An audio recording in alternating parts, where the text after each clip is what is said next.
Hello guys, selamat datang. Hello guys, welcome to my channel. Gimana kabar kalian semua? Sehat? Sip, mantap. Kali ini gue kembali membawakan kisah misteri. Hello guys, welcome to my channel. Gimana kabar kalian semua? Sehat? Sip, mantap. Kali ini guys, gue mau membawakan satu kisah misteri. Kisah ini terjadi di London, Inggris dan di Texas, Amerika Serikat. Jadi gue mau membawain sekaligus dua kisah misteri. Dua-duanya ini adalah kisah yang gak terpecahkan. Jadi polisi itu bingung gitu, kok bisa terjadi kejadian seperti ini. Dan memang ceritanya masing-masing itu aneh banget guys. Ada yang berhubungan dengan mistis, ada yang pokoknya aneh deh. Kalian simak ya.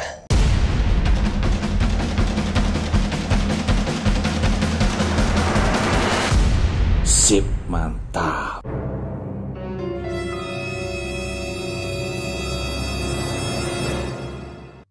Kisah ini terjadi pada tahun 1994. Pada saat itu, di suatu hari, ada nomor darurat 911 telah dihubungi oleh seseorang.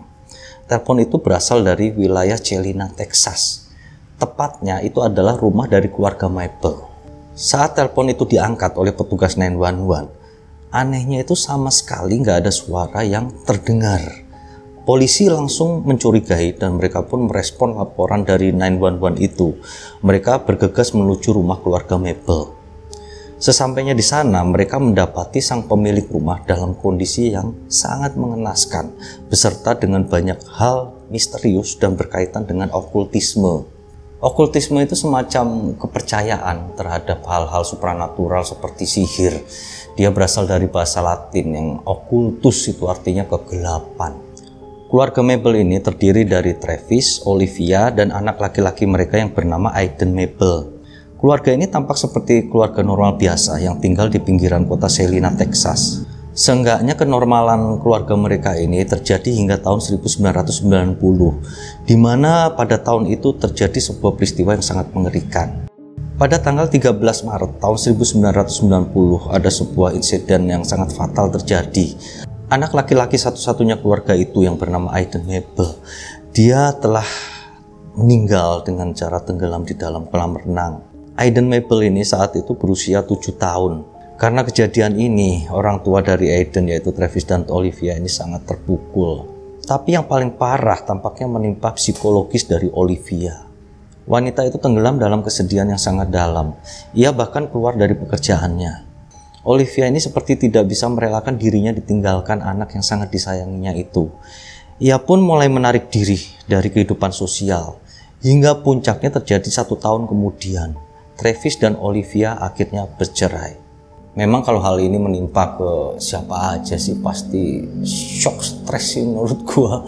Udah anak satu-satunya meninggal, aduh amit-amit cabang bayi, apalagi terus mereka cerai lagi.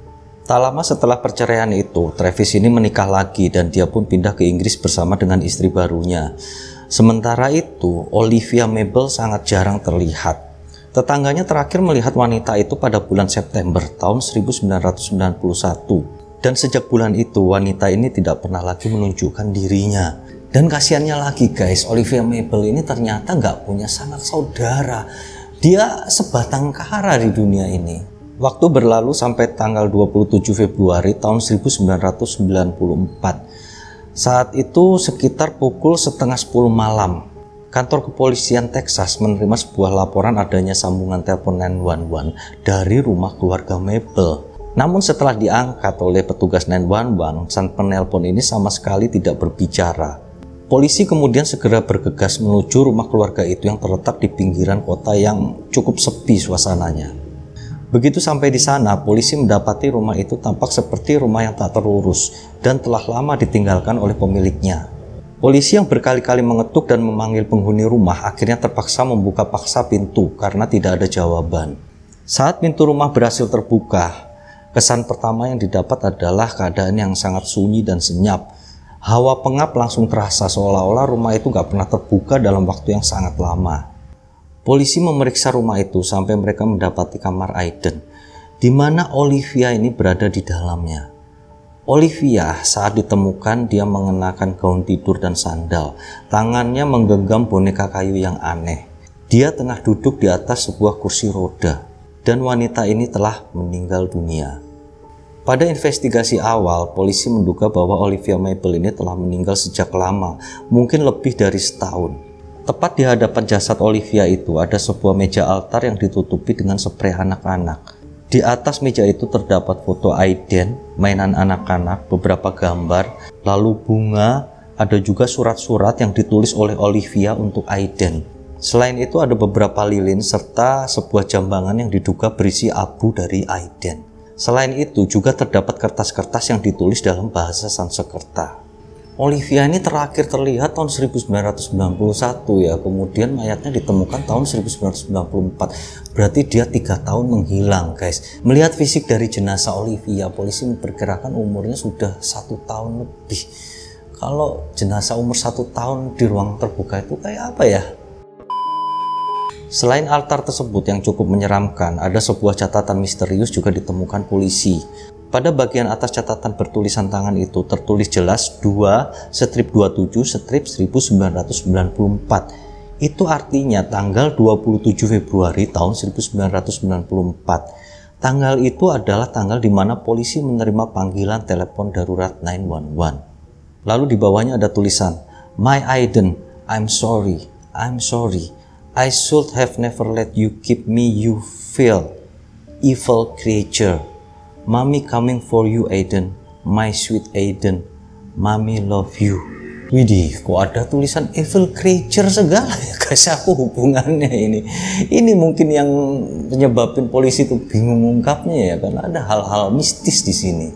Pada saat polisi ini memeriksa rumah dari keluarga Mabel ini, ada beberapa penyidik mengaku merasakan hal aneh di rumah itu. Seolah-olah ada kehadiran makhluk lain di sana yang tidak dapat dijelaskan dengan akal sehat. Salah satu polisi itu bernama Francesca Santiago. Keluarganya itu berprofesi sebagai paranormal. Dia mengatakan bahwa meja altar yang digunakan Olivia itu sepertinya dimaksudkan untuk berkomunikasi dengan anaknya. Itulah sebabnya foto dari Aiden ini beserta abunya ada di sana. Selain itu juga, boneka kayu yang digenggaman Olivia itu tambah membuat asumsi tersebut masuk akal. Boneka kayu itu sendiri tampak dipakaikan pakaian anak laki-laki yang merupakan representasi dari Aiden. Terjadi panggilan 911 pada tanggal 27 Februari. Sedangkan polisi pada saat masuk sudah menemukan jasad dari Olivia yang berusia sekitar setahun lebih. Dan rumah itu pada saat dibongkar itu benar-benar pengap gitu loh, seperti lama sekali nggak dibuka. Dalam kasus ini polisi mendapatkan 2 pertanyaan besar. Pertama adalah apakah ada orang lain yang tinggal di rumah itu selama ini. Pertanyaan kedua adalah apakah Olivia Mabel ini meninggal karena dibunuh atau tidak. Setelah kasus proses investigasi yang panjang, kasus kematian Olivia Mabel akhirnya ditutup dan dinyatakan sebagai kasus yang tak terpecahkan. Ada beberapa rumor yang muncul dari kasus ini. Salah satunya adalah Olivia Mabel ini telah meninggal karena dibunuh oleh setan yang dipanggil atau diciptakannya sendiri. Dan sejak itu pemilik dari rumah ini ya yang bernama Christopher Hagen itu ketimpa apes juga guys. Dia kesulitan untuk menjual rumahnya. Bahkan rumah itu akhirnya jadi percobaan paranormal gitu. Mereka rata-rata mengakui bahwa di rumah itu memang menyimpan satu aura kegelapan yang sangat dingin dan menyeramkan. Kita lanjut ke kasus misterius yang selanjutnya.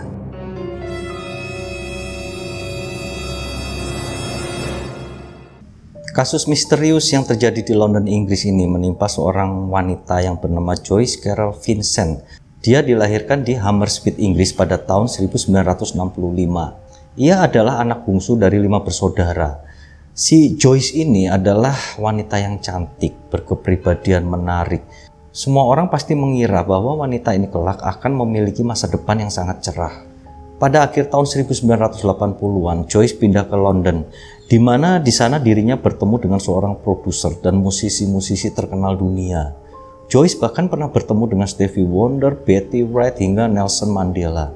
Di London ini, Joyce tinggal sendiri di sebuah apartemen. Hingga pada suatu waktu ada satu peristiwa yang bisa dibilang aneh. Joyce ini seolah-olah tiba-tiba menarik diri dari kehidupan sosialnya. Dia mulai seringkali sulit untuk dihubungi pihak keluarganya. Teman-temannya juga tidak pernah lagi melihat Joyce. Pada saat itu Joyce memang sering berpindah-pindah tempat tinggal dan bahkan berganti-ganti pacar. Pihak keluarga dan teman-teman Joyce ini kebingungan kemana Joyce selama ini tidak pernah kelihatan. Misteri ini mulai terkuak dari pihak yang menyewakan apartemen kepada Joyce. Kalau kayak gini emang aneh banget sih, dari orang yang supel bergaul bahkan sampai ke orang-orang terkenal itu tiba-tiba menghilang gitu. Ini awal dari misteri ini guys. Pemilik apartemen tempat Joyce tinggal telah beberapa kali mencoba menagih uang sewa yang telah jatuh tempo kepada Joyce. Dan karena tidak ada respon dari Joyce dan Joyce tidak dapat ditemui juga, hingga akhirnya pada tanggal 25 Januari tahun 2006, mereka memutuskan untuk mendobrak paksa ke dalam apartemen dari Joyce. Begitu mereka berhasil mendobrak pintu apartemen Joyce dan masuk ke dalamnya, mereka langsung disuguhkan satu pemandangan yang sangat menyeramkan. Tubuh Joyce ditemukan dalam keadaan kaku. Tubuhnya telah mengalami pembusukan yang parah dan tengah duduk di sebuah sofa menghadap ke sebuah televisi yang tengah menyala. Di sekeliling tubuhnya ditemukan juga beberapa hadiah Natal yang masih terbungkus rapi dan juga sebuah tas belanjaan. Lalu banyak juga surat-surat yang menumpuk di bawah pintu apartemen dari Joyce. Kayaknya Joyce ini udah meninggal lama banget guys, karena dari tanda-tanda di tubuhnya itu seperti udah hampir setengah jadi tengkorak. Menurut investigasi polisi, Joyce Vincent telah meninggal dunia sekitar 3 tahun yang lalu. Jasadnya mengalami pembusukan dan nyaris tidak dapat dikenali lagi. Pihak kepolisian yang melakukan penyelidikan bahkan harus menggunakan catatan dental untuk memeriksa mayat yang telah menjadi separuh kerangka itu. Catatan dental itu adalah pemeriksaan melalui gigi, jadi mungkin polisi di sana sudah punya data gigi-gigi warganya apa gimana, atau gigi itu dibawa ke keluarganya untuk ditanyakan gitu bentuknya ini punya si Joyce bukan. Polisi kemudian menghubungi keluarga Joyce. Melalui keterangan keluarga didapati keterangan bahwa Joyce ini telah bertunangan, namun tampaknya hubungan itu tidak berjalan dengan baik. Polisi kemudian mencari kekasih Joyce untuk diinvestigasi, tapi mereka gagal menemukannya. Lalu anehnya lagi, menurut keterangan keluarga dan sahabat-sahabatnya, bahwa beberapa tahun belakangan sebelum Joyce ini meninggal, Joyce ini memang seringkali berpindah dari satu tempat ke tempat lainnya tanpa memberitahukan ke keluarga dan ke teman-temannya. Dan sejak itu pula dia mulai sulit untuk dihubungi. Emang aneh banget ya perubahan secara drastis itu. Tapi penyebabnya itu loh apa? Kalau menurut gua mungkin kayaknya ada hubungannya sama tunangannya ya, hubungannya yang gagal ini hingga si Joyce ini jadi stres apa gimana. Lalu menurut keterangan yang didapat saat investigasi, Joyce rupanya sempat masuk rumah sakit North Middlesex Hospital pada bulan November tahun 2003. Ia dirawat di sana karena sempat mengalami muntah darah dan dokter mendiagnosanya mengidap penyakit lambung kronis. Bahkan saat itu Joyce sempat dirawat di rumah sakit itu selama 2 hari. Dan juga berdasarkan catatan kesehatan lainnya, Joyce ini diketahui mengidap penyakit asma. Pihak penyidik mengatakan bahwa kemungkinan besar Joyce meninggal itu adalah karena penyakit lambungnya, penyakit asmanya, atau bahkan komplikasi dari penyakit-penyakit itu. Joyce diperkirakan meninggal dunia pada akhir Desember tahun 2003 atau sebulan tak lama setelah keluar dari rumah sakit. Polisi juga menanyai satu persatu keluarga dari Joyce ini. Keluarga Joyce mengaku bahwa mereka sempat menyewa seorang detektif swasta untuk mencari Joyce. Namun usaha itu gagal.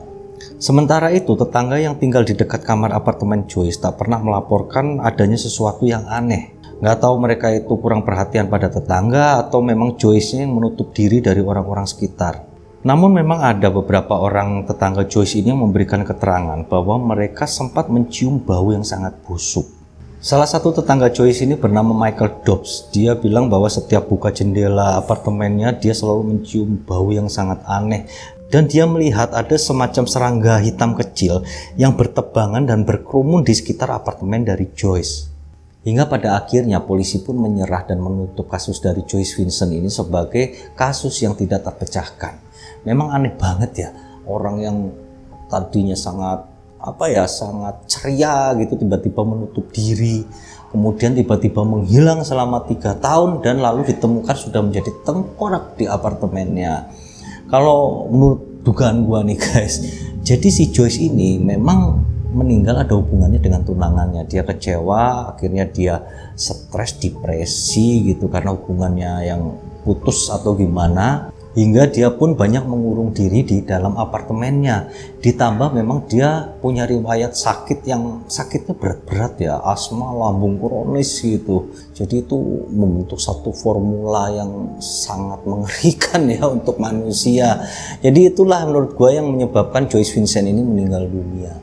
Kalau kalian punya pendapat lain silahkan kalian tulis di komentar ya. Mungkin segitu dulu untuk kisah kali ini, semoga dapat mengisi waktu kalian saja. Thank you and see you.